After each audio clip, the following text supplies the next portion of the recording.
రోజు ఖరీదైన ఫుడ్ తీసుకోవాల్సిన అవసరం లేదు. సరైన ప్లాన్ ఉంటే మధ్యతరగతి కుటుంబం కూడా ఆరోగ్యంగా ఉండొచ్చు. తక్కువ ఖర్చులోనే మంచి ఆహారం తీసుకోవచ్చు. మధ్యతరగతి వాళ్ళకి హెల్తీ ఫుడ్ అంటే ఖర్చు అనుకుంటారు. కానీ సరైన ప్లాన్ గనక ఉంటే చాలు. మీ కుటుంబం గనక ఆరోగ్యంగా ఉండాలి అనుకుంటే వీడియో స్కిప్ చేయకుండా చివరి వరకు చూడండి. యాపిల్స్, ఖరీదైన ఫ్రూట్స్ మనం హెల్తీగా ఉండడానికి ఇలాంటివి తిన్నవసరం లేదు. మన హెల్త్ ఇష్యూస్‌కి మనం తినే వంట నూనె కూడా ప్రధాన కారణం అయితే అవుతుంది. అది మంచిగా తీసుకుంటేనే మన హెల్త్‌కి చాలా మంచిదనమాట. మనకి ఇంట్లోనే పోపుల డబ్బా ఉంది కదా! దానిలోనే మనకి హెల్త్ బెనిఫిట్స్ అన్నీ దాగి ఉన్నాయి. అదెలానో చూసేద్దాము. ఫస్ట్‌గా పసుపు పాలనమాట. పసుపు పాలు తీసుకోవటం వల్ల అంటే నిద్రలేని సమస్యల వాళ్ళు ఇది తీసుకుంటే చాలా మంచిది. జీర్ణ సమస్యతో బాధపడుతున్నట్టయితే నైట్ భోజనం తరువాత జీలకర్రని ఒక స్పూను నమిలి తింటే ఆ సమస్య అయితే పూర్తిగా పోతుంది. మన ఇంట్లో ఎవరికైనా షుగర్ గనక ఉంటే నైట్ పడుకునే ముందు 1 గ్లాస్ ఆఫ్ వాటర్‌లో ఒక స్పూన్ మెంతులు వేసి నానపెట్టేసి ఎర్లీ మార్నింగ్ లెగవగానే వాటర్ తాగేసి నెక్స్ట్ ఆ మెంతులను కూడా నమిలి తింటే గనక షుగర్ లెవెల్స్ కంట్రోల్ అవుతాయి. డైలీ మనం తినే ఆహారంలోనే మన ఆరోగ్య రహస్యం అయితే దాగి ఉందండి. మెయిన్‌గా మన మధ్య తరగతి వాళ్ళమైతే మనం ఎక్కువ పాలిష్ వేసిన ఫుడ్ అయితే తీసుకుంటూ ఉంటాము. అలా కాకుండా దానికి బదులు brown rice and brown rice, జొన్నలు, డైలీ రాగి జావ తాగడం, నైట్ పడుకునేటప్పుడు జొన్న రొట్టె ఈ టైప్ ఆఫ్ అలవాట్లకైతే మనం అలవాటు చేసుకోవాలండి. మనం డైలీ యూజ్ చేసే వంట నూనె కూడా మధ్యతరగతి వాళ్ళు మెయిన్‌గా చేసే మిస్టేక్ ఇదేనండి. సాధారణ ఆయిల్స్, రిఫైన్డ్ ఆయిల్ అయితే తీసుకుంటాము.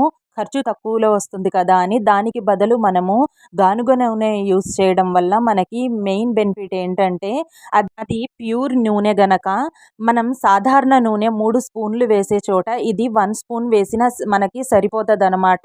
అంటే ఏంటి ఖర్చు సమానమే. కాకపోతే 100 రెట్లు ఆరోగ్యాన్నయితే ఇస్తుంది గానుగ నూనె. నెక్స్ట్ మనము తక్కువ ధరలో ఎక్కువ ప్రోటీన్స్, బలాన్ని ఇచ్చే ఫుడ్ ఏందో తెలుసుకుందాము. మనం సాధారణంగా తినే ఇంగ్లీష్ ఫుడ్స్ కంటే లైక్ బ్రెడ్, జాము, యాపిల్స్, ఫ్రూట్స్ కంటే మనకి తక్కువ ఖర్చులో తోటకూర, ఆకుకూరలు తినటం వల్ల మన బాడీకి మంచి హెల్త్ బెనిఫిట్స్ అయితే ఉంటాయి. యాపిల్స్ బదులు వారానికి 3 సార్లు ఈ ఆకుకూరలు తినటం వలన రక్త ప్రసరణ అయితే మన బాడీలో వృద్ధిగా ఉంటుంది.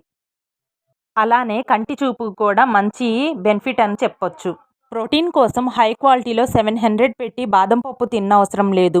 150లోనే వేరుశనగ పప్పు తినినా సరిపోతది.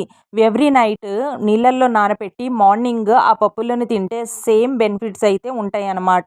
మనం చికెన్‌లు, మటన్‌లు వందలు పెట్టి కొనవసరం లేదు. తక్కువ ఖర్చులోనే బాయిల్డ్ ఎగ్ తినటం వల్ల చికెన్, మటన్ కంటే ఎక్కువ ప్రోటీన్స్ అయితే వస్తాయన్నమాట. సాధారణ ఫ్రూట్స్ అయితే తినండి. బయట దొరికే జంక్ ఫుడ్స్‌ని పూర్తిగా అవాయిడ్ అయితే చేయాలి మనం. ఇలాంటివి తినటం వల్ల మనకి జీర్ణకోశ సమస్యలైతే ఎక్కువగా వచ్చే అవకాశం ఉంది.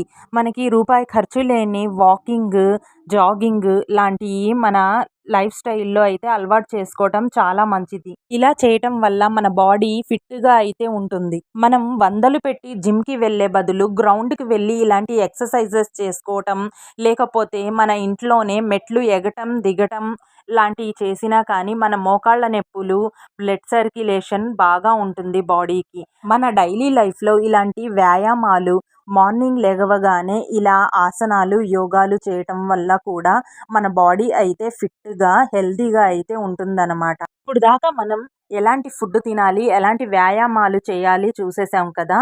చేసిన మధ్యతరగతి వాళ్ళు చేసే మెయిన్ మిస్టేక్ ఏందో చూసేద్దాము. మనకి బాడీలో హెల్త్ ఇష్యూస్ ఎందుకు వస్తాయి అంటే, మనం తినే తక్కువలో వస్తుంది కదా అని రూ. 5లో లేస్ ప్యాకెట్లు కొనుక్కొని తింటూ ఉంటాం. పిల్లలకు కూడా ఇప్పిస్తూ ఉంటాము.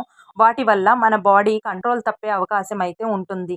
మరొకటి ఫోన్స్ అయితే మనం నాన్ స్టాప్‌గా 11, 12 మన మధ్య తరగతి వాళ్ళు చేసే మెయిన్ మిస్టేక్ ఇదే. 1 గంట దాకా ఫోన్ చూడటం వల్ల మార్నింగ్ లెగవగానే నీరసం, తలనొప్పి, చిరాకు లాంటి సమస్యలతో అయితే ఉంటారు. మనకి రూపాయి ఖర్చు లేకుండా ప్రశాంతమైన నిద్ర 8 అవర్స్ డైలీ ఉంటే గనక మనం మార్నింగ్ మనకి ఫ్రెష్ మైండ్‌తో అయితే ఉంటాము. లేచిన వెంటనే పరగడుపున వాటర్ తాగటం వల్ల మన బాడీకి ఇమ్యూనిటీ పవర్ అండ్ వ్యాధి నిరోధక శక్తి కలిగే అవకాశాలైతే ఉన్నాయి మనకి. వాటర్ సమపాలంలో తీసుకోకపోవటం వల్ల మన కిడ్నీలకి ఎఫెక్ట్ అయ్యే అవకాశం అయితే ఉంది. దానివల్ల మన బాడీ కంట్రోల్ అయితే తప్పుతుందనమాట. అందుకనేసి డైలీ సరిపడా వాటర్ అయితే మన బాడీకి అందజేస్తే చాలా మంచిది. మన శరీరాన్ని ఆరోగ్యంగా ఉంచడానికి నీరే మంచి బెనిఫిట్ అనైతే చెప్పవచ్చు. డాక్టర్ల దగ్గరికెళ్ళి నడుము నొప్పులు, మెడ నొప్పి అని వందలు ఖర్చు పెట్టి చూపించుకునే కంటే మనం ఇంట్లోనే చిన్న నొప్పి వచ్చినా కానీ మధ్యతరగతి వాళ్ళు చేసే మొదటి తప్పు ఇదే. చిన్న మెడికల్ స్టోర్‌కి వెళ్ళి టాబ్లెట్స్ అయితే తీసుకొని వేసుకుంటూ ఉంటాము. అది అత్యవసరమైతే తప్ప సాధారణంగా అలా వేసుకోవటం మనం చేసే పెద్ద మిస్టేక్. దానికంటే మనం డైలీ రొటీన్ చెకప్ అయితే చేసుకోవడం వల్ల చాలా బెనిఫిట్స్ అయితే ఉన్నాయి. మనకి చిన్న రోగం వచ్చినా కానీ మనం స్టార్టింగ్‌లోనే దాన్ని నిర్మూలించే అవకాశం అయితే మనకి ఉంటుంది. మన మధ్య తరగతి వాళ్ళు చేసే మెయిన్ మిస్టేక్ ఇదేనండి. మన రోగం ముదిరి పెద్దదయ్యేదాకా కూడా మనం డాక్టర్‌ని సంప్రదించము. దానివల్ల మనకి రోగం ముదిరి పెద్దదయిన తర్వాత ఎక్కువ డబ్బులు పెట్టి చెకప్స్ చేపిచ్చి మనం ఆపరేషన్‌ల దాకా అయితే వెళ్ళాల్సొస్తుంది. అలా కాకుండా రొటీన్ చెకప్స్ చేపిచ్చుకోవటం వల్ల చిన్న సమస్యనే మనకి చిన్న డబ్బులతోనే క్లియర్ అయితే అయిపోతదనమాట. మనం సంవత్సరానికి ఒక్కసారైనా బీపీ లెవెల్స్, షుగర్ టెస్ట్ లాంటివి చిన్న చిన్న సమస్యల కోసమైనా వెళ్ళి చెకప్ చేపిచ్చుకోవడం చాలా మంచిది.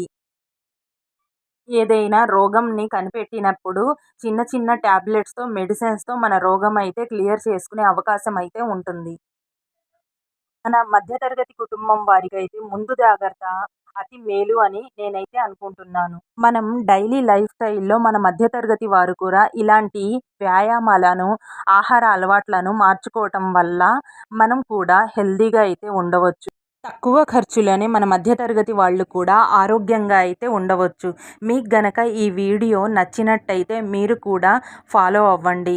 లైక్ ఇవ్వటం అయితే మర్చిపోవద్దు. మీ ఫ్రెండ్స్‌కి, ఫ్యామిలీస్‌కి ఈ వీడియోని షేర్ అయితే చేయండి వీలైనంత వరకు. ఇక నుండి అయినా మన మధ్య తరగతి వాళ్ళం ఇలా ఫాలో అవుతామని నేను కోరుకుంటున్నాను. Thank you.